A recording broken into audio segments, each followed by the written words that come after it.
true believers, and welcome back to another episode of Tier Talk, the series where I go over media franchises old and new and rate them based on my own preferences and experiences before your very eyes. As always, if you find this video entertaining, let me know with a big ol' thumbs up. And consider hitting the subscribe button for more geeky content from the Northeast's biggest nerdy stuff lover. Without further ado, let's jump right into this list, starting with today's topic of conversation, the Grand Theft Auto video game franchise. Alright, so admittedly, this video is going to be kinda tough for me to make, because I essentially have a surface level knowledge of most of these games. Like, I've only ever played, I think, 3 of these games to completion. The rest I've either briefly played or was hanging out at a friend's house when they were playing them themselves, and I just kind of got invested in what was happening in their living room. In fact, that's a major point of nostalgia for me involving these games.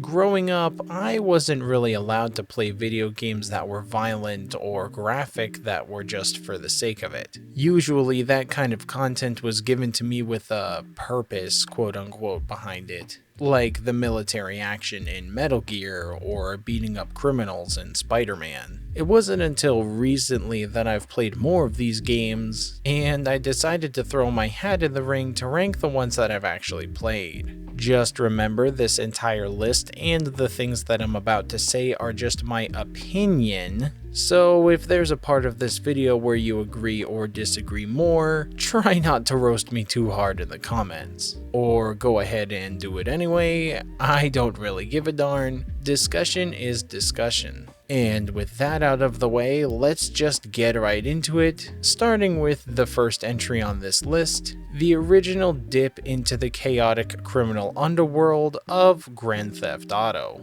So, unlike a lot of other video games from this generation, the first Grand Theft Auto game wasn't exactly revolutionary. Like, it didn't really do a lot to advance the platform or video games in general. All it really kind of did was, like, open a gateway to letting other video games be more eccentric, more violent. It has a lot of personality, and I really appreciate that it opened as many roads as it did. But when you look at these video games as a whole, like as a series, the first one wasn't really that impactful. But a lot of it was kind of just driving around, which, you know, for its namesake, Grand Theft Auto made a lot of sense at the time.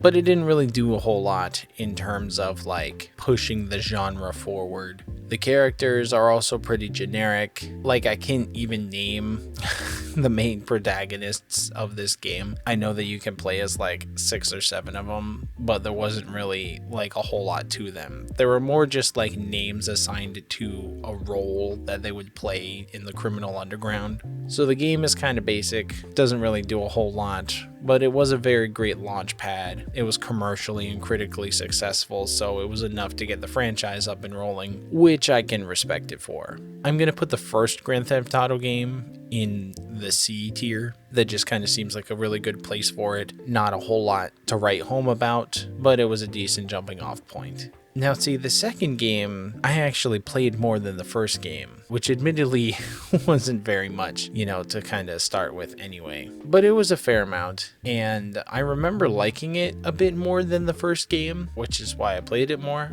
But it kind of just does what the first game does with, pardon the pun, a brand new coat of paint. Like, instead of spelling out Grand Theft Auto, they tried to get, you know, snarky, and they abbreviated their title for the first time. The second game also critically didn't really do well. Like, it stayed in a stalemate. It didn't improve its score compared to the first game. It kind of just stayed in the same spot. But you can definitely tell that the second game is where the developers wanted to pay a little bit more attention to the people and the world that they were building here. Because there's a little bit more personality to the characters and the story that they are trying to write. And you can tell the ambition was there, but technically it wasn't very impressive, and there wasn't a whole lot that they could do to like push the games forward. So they kind of just made a new one while they were waiting for technology to kind of catch up with their ambition, which I can appreciate because the games that we got immediately after this were like significantly better in scale and in terms of like art.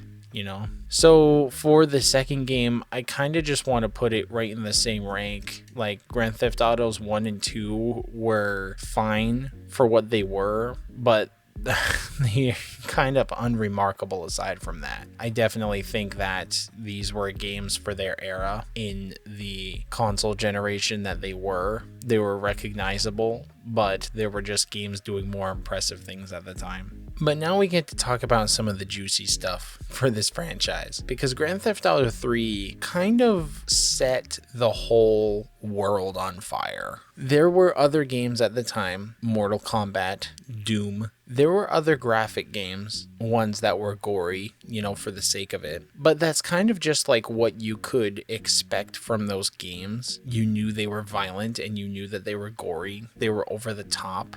But not a lot of other games were doing what Grand Theft Auto wanted to do at the time. And that was to paint a disturbingly exaggerated picture of what crime was like, specifically in America and on American streets. So Grand Theft Auto 3 comes out, and it's this incredibly artistic 3D representation of mafia crime in America, and it's gross, it's realistic, and its humor is very bleak, satirical, but it makes sense, you know what I mean? And for once, like, you can remember characters and who they are and their place in the world and their hierarchy. Everything is voiced now, and there's like motion captured animation in the cutscenes, and the voice work is spot on. Grand Theft Auto 3 was a huge turning point. And even still, it was like restricted by the technology of its time, in that you can tell the developers wanted to do more, but it was just difficult for them.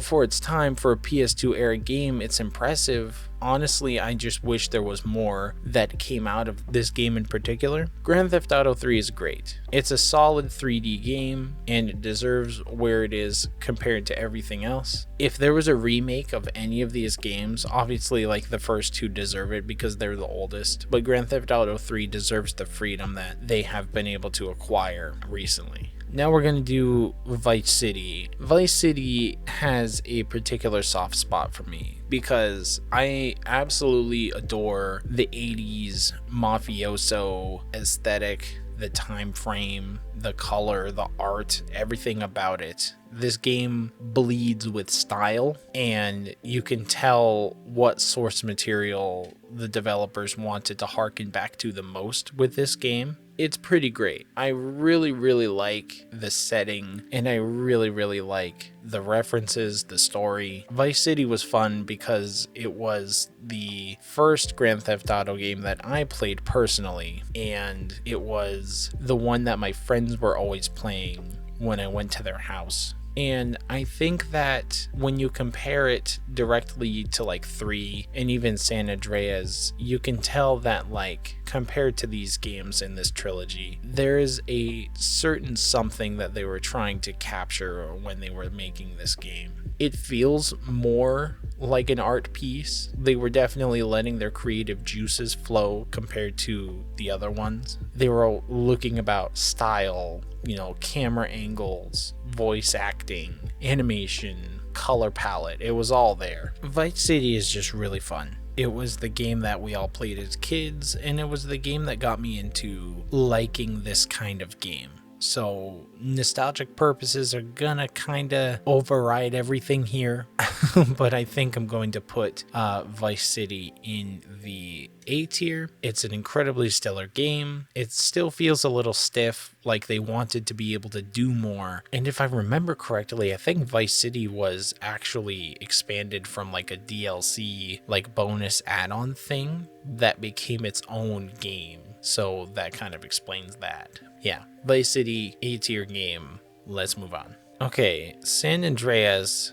Oh boy. I have some very specific feelings about San Andreas because I'm working on a video for it right now. But to me, there's a lot of ideals and storytelling, characterization, level design, mechanics that are just so better expressed in San Andreas compared to other games, even in like future generations, like console generations. San Andreas does a lot with the little it's been provided. It has the biggest map out of all the other PS2 games. Like, it is a big game. You can go a lot of places. The cast is so good. I love every character that you get to interact in this game with.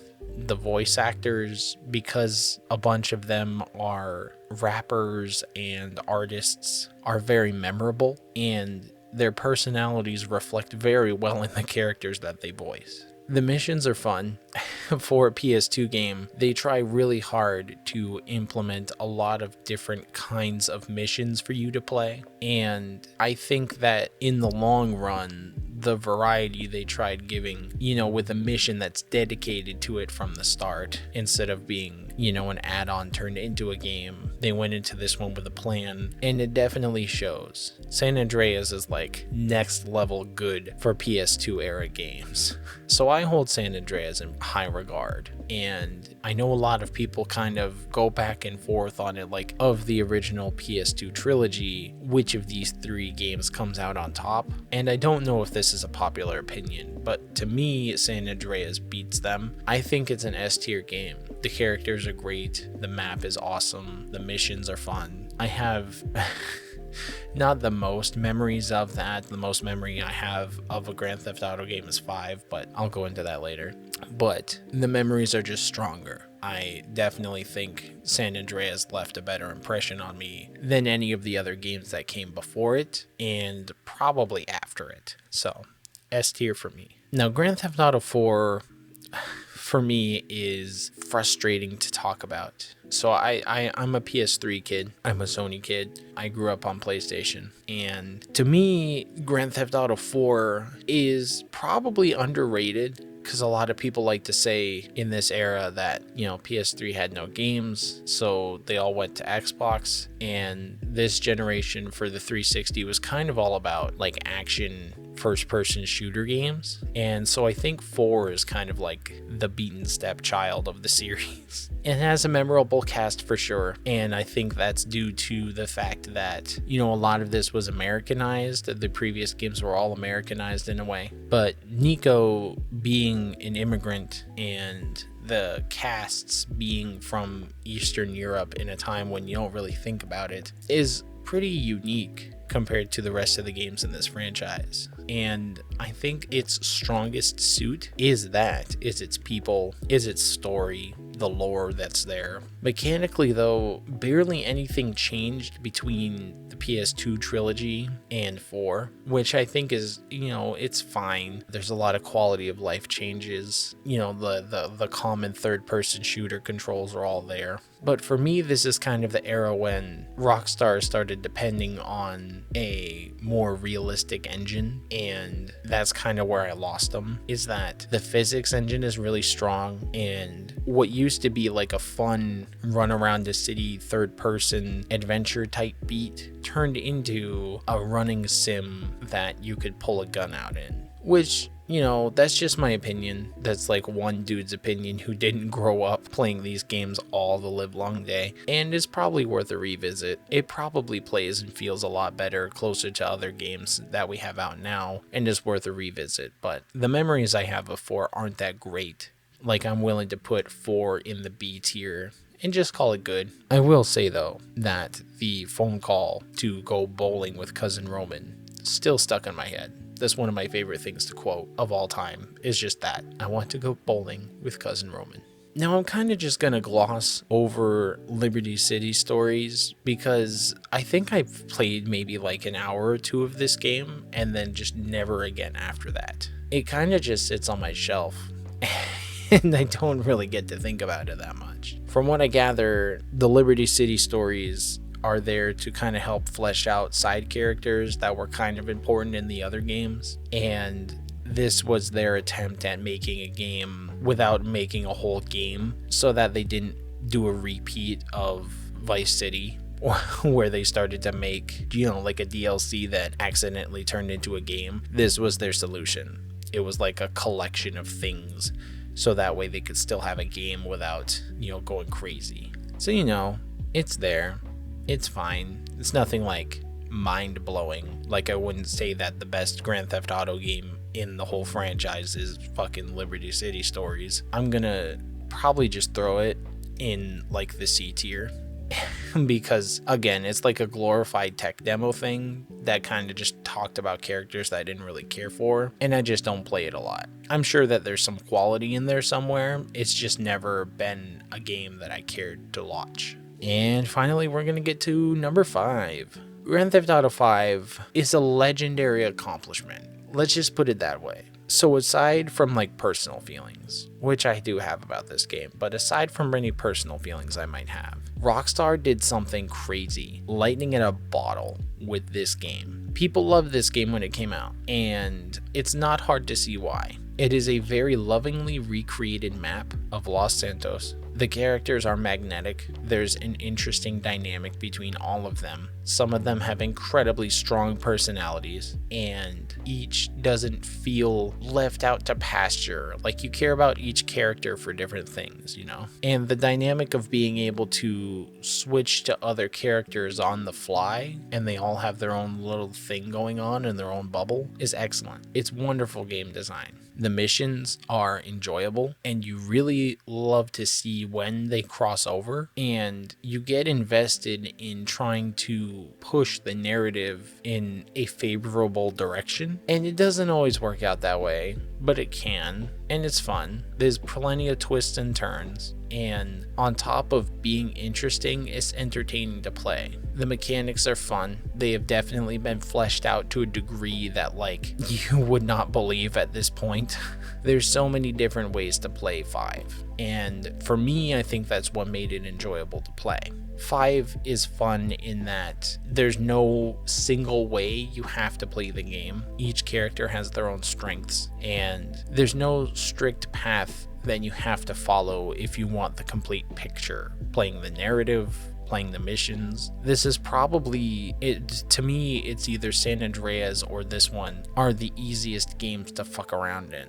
To just do stuff, to do whatever you want. And as the game has gone on and it has grown and gotten add-ons and a DLC and so many new features, it's just easier to do that with in 5 than it has ever been. And with the amount of money that this game has made for Rockstar, it's an achievement. Like, it's a little reason to wonder why 6 has such a huge amount of anticipation behind it.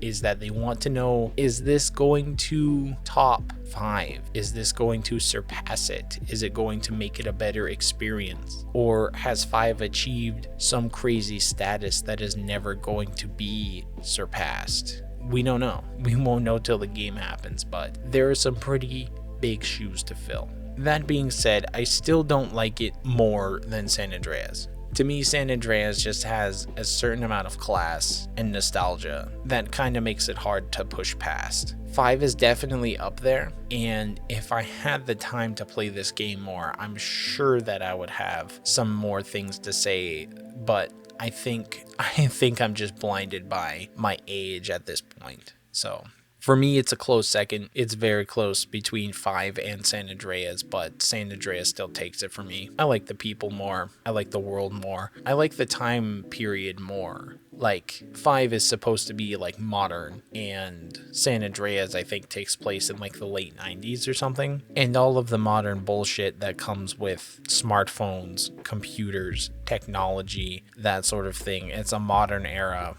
And the archaic nature of technology that has yet to been explored makes San Andreas a more fun time for me. I think I'm pretty set, pretty solid in that. And that's it, guys. This is kind of my list as it stands right now. This is where I would rank all of the Grand Theft Auto games at this juncture. The only one I'd really have to fight, I think, is probably the fight between 5 and San Andreas, and maybe 4. I'd be willing to move that up or down the list if, a recent playthrough or something like that's going to change that for me. But for now, this is the way that I see it. I don't think there's any real stinker of a game or something like that demands an F tier, but these games have come a long way since they first debuted, and I think that the road only gets bigger from here. I think that things only get better for the franchise. I can't wait to see what 6 is going to do. But let me know what your guys' thoughts on the franchise are. If you think a game deserves to be higher or lower on this list, if you have any fond memories playing a specific game in this franchise, or if you think one of these games is the absolute worst dog shit thing on the face of the earth, be sure to let me know in the comments below. I would definitely like to talk about these games more and to figure out what everybody's got going on. Thank you very much for watching. I appreciate each and every single one of you. Don't forget to drop a like if you liked what you saw in this video, and hit subscribe for more future tier lists as they come out. I'll see everybody in the next one. Don't forget to stay awesome and be kind and rewind. Excelsior.